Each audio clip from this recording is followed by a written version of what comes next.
Hello दोस्तों, मैं सबसे पहले आप लोगों से निवेदन करता हूं कि अगर मेरी बातों से किसी की भावनाओं को ठेस पहुंचे या बुरा लगे तो उसके लिए मैं क्षमा प्रार्थी हूं।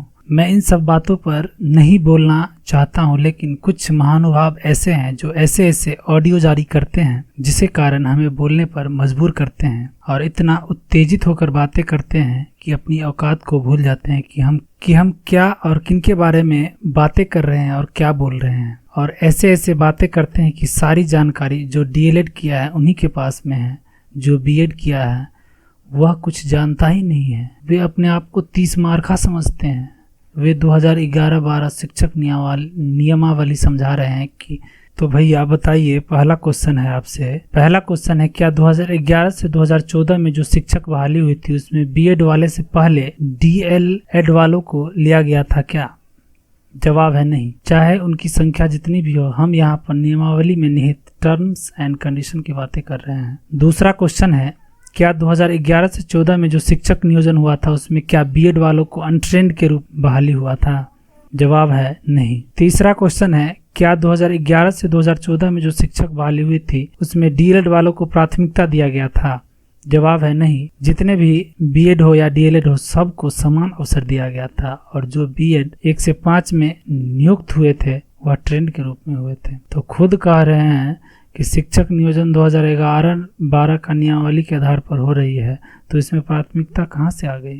तो बताइए, 2011-12 का नियमावली पढ़ने की जरूरत किसे है? और एक बात जिन पर बार बार चर्चा करते हैं कि बीएड वाला अनट्रेंड है, ये किसने बता दिया? कहाँ पढ़ लिए? कौन एचआरडी मिनिस्टर या बिहार सरकार का दिया कि अनट्रेंड है? एनसीईटी ने तो कहा था कि एनआईओएस से जो डीएलएड किया है वह इन सर्विस कोर्स है, 18 महीने का कोर्स है और शिक्षक बहाली के लिए योग्य नहीं। तो क्या हुआ? वह खुद की बातों पर कायम नहीं है, मेहमान नवाजी करवा रहा है। 1 महीने का समय दिया फॉर्म भरने के लिए और वे फॉर्म अप्लाई कर रहे हैं। हम लोग फॉर्म भर रहे थे तो इंतजार कर रहे थे कि मेरी बारी कब आएगा, मेरा बारी कब आएगा, मेरा फॉर्म जमा कब होगा। अभी ठीक उल्टा है, वही इंतजार कर रहा है कि कब आएगा एनओएस वाला फॉर्म जमा करने के लिए। तो बताइए, तो अब जाइए एनसीईटी बिहार सरकार के पास कि हमारा तो 24 महीने का कोर्स है, एनआईओएस वाले का तो 18 महीने का कोर्स है, तो उससे पहले मेरी बहाली किया जाए, प्राथमिकता दिया जाए। नहीं जाएंगे क्योंकि कोई लॉजिक ही नहीं है इस तरह की। खुद जानकारी नहीं हमें बताते हैं। एनसीईटी ने 28 जून 2018 को एक राजपत्र जारी किया जिसमें कहा कि 50% अंकों के साथ स्नातक के साथ शिक्षा स्नातक अर्थात बीएड जो किया है वह 1 से 5 में शिक्षक बनने के लिए योग्य है, बशर्ते शिक्षक के रूप में नियुक्त होने के पश्चात उसे 2 वर्षों के भीतर 6 महीने का ब्रिज कोर्स करना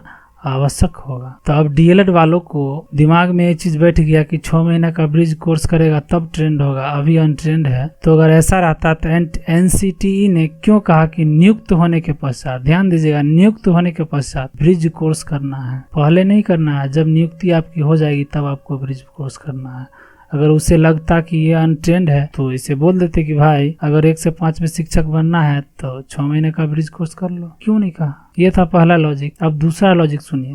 अगर ऐसी बात होती कि बीएड वाला अनट्रेंड है तो सब सीटीईटी और टीईटी का परीक्षा देता, सीटीईटी और बीटेड का परीक्षा देता, सब पास करता और अनट्रेंड के रूप में बहाली होती। बीएड और डीएलएड करने की जरूरत ही नहीं, सब 6 महीने का ब्रिज कोर्स कर लेता। क्या जरूरी है बीएड और डीएलएड करने की, 2 साल समय बर्बाद करने की? छोटी मुर्गी बिलायती भाषा कहाँ का नियम है? और एक बात और है जिस पर ये लोग बार बार चर्चा करते हैं कि विचार किया जाएगा। क्या किया जाएगा? विचार। तो हम भी इस बात पर फोकस करना चाहते हैं कि बताइए, पहला क्वेश्चन है कि बिना विचार किए ही फॉर्म अप्लाई करवा लिया? जवाब है नहीं। दूसरा क्वेश्चन है, बिना विचार किए ही औपबंधिक मेगा सूची जारी कर दिया है? जवाब को है, इसका भी जवाब है नहीं। तो फिर बताइए कौन दिग्भ्रमित कर रहा है? खुद डीएलएड वाले गलत तरीके से सचिवालय पर दबाव बनाकर बहाली के बीच में नियम में संशोधन करवाकर सभी औपबंधिक मेगा सूची को रद्द करवा देता है। फिर से अलग अलग मेगा सूची तैयार करने में नियोजन इकाई जुट जाता है, जिसके कारण शेड्यूल का पालन नहीं हो पाता है। इसी बीच एनआईओएस का मामला आ जाता है, जिसके कारण बहाली पर रोक लग जाती है। अब भी डीएलएड वालों को लगता है कि बीच में नियम में बदलाव नहीं हुआ है तो ये वीडियो देखिए, फिर बताते हैं। दूसरी है क्वेश्चन की कंटिन्यू डीएलएड प्रायोरिटी और रिमूव डीएलएड प्रायोरिटी। तो आपके जो विचार आ रहे हैं, कुछ लोगों का कहना है कि इसको रिमूव किया जाए, कुछ लोगों का कहना है कि इसको कंटिन्यू रखा जाए। पहले भी मैंने कहा कि इस तरह के जो बीच में एग्जाम में जो चेंजिंग हुए हैं, पहले चूँकि प्रायोरिटी पहले से थी नहीं, प्रायोरिटी बीच में डाली गई थी, ये हायर लेवल पे डिस्कशन का मुद्दा है जो कि देखा जाएगा और जैसे फॉर्म एंड होगा उससे पहले ही इसका डिसीजन हो जाएगा। Neha Kumar remove DElEd BEd primary level. अच्छा, पहले प्रायोरिटी मिला, अब डीएलएड को रिमूव ही कर दिया जाए।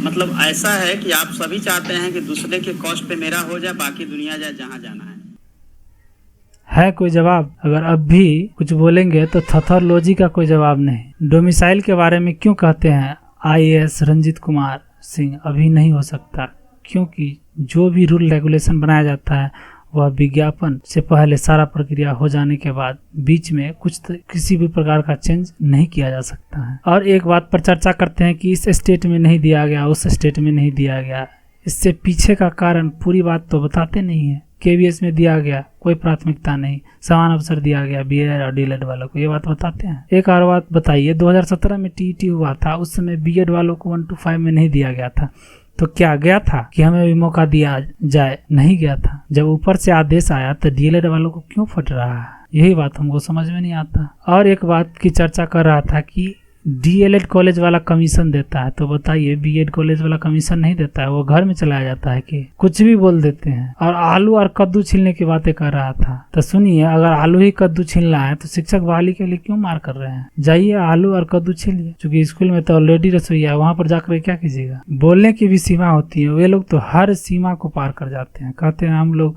सब विषय पढ़ते हैं। तो बीएड वाला तो एक ही विषय पढ़ता है, यार हद हो गई। ये भी नहीं जानते कि जो आप लोग पढ़ रहे हैं वह बीएड वाला पढ़ चुका है। थोड़ा सा भी बोलने से पहले सोचते नहीं है कि क्या बोल रहे हैं हम। देखो, आपस में बहस मत कीजिए, बहाली होने दीजिए, क्योंकि इससे कितनों का भविष्य जुड़ा हुआ है, कितनों के परिवार का, कितने का परिवार आस लगाए बैठा हुआ है। लाइफ का सवाल है, बरसों की मेहनत पर पानी फेरने की कोशिश मत कीजिए। इस तरह से करते रहे तो ये बहाली बंदरवाट हो जाएगी। आज NIOS वाला आया, कल दिसंबर वाला भी आएगा, पता नहीं कौन कौन आएगा। इसलिए इस तरह की बातों में मत उलझिए, बहाली समय से पूरा होने दीजिए। धन्यवाद।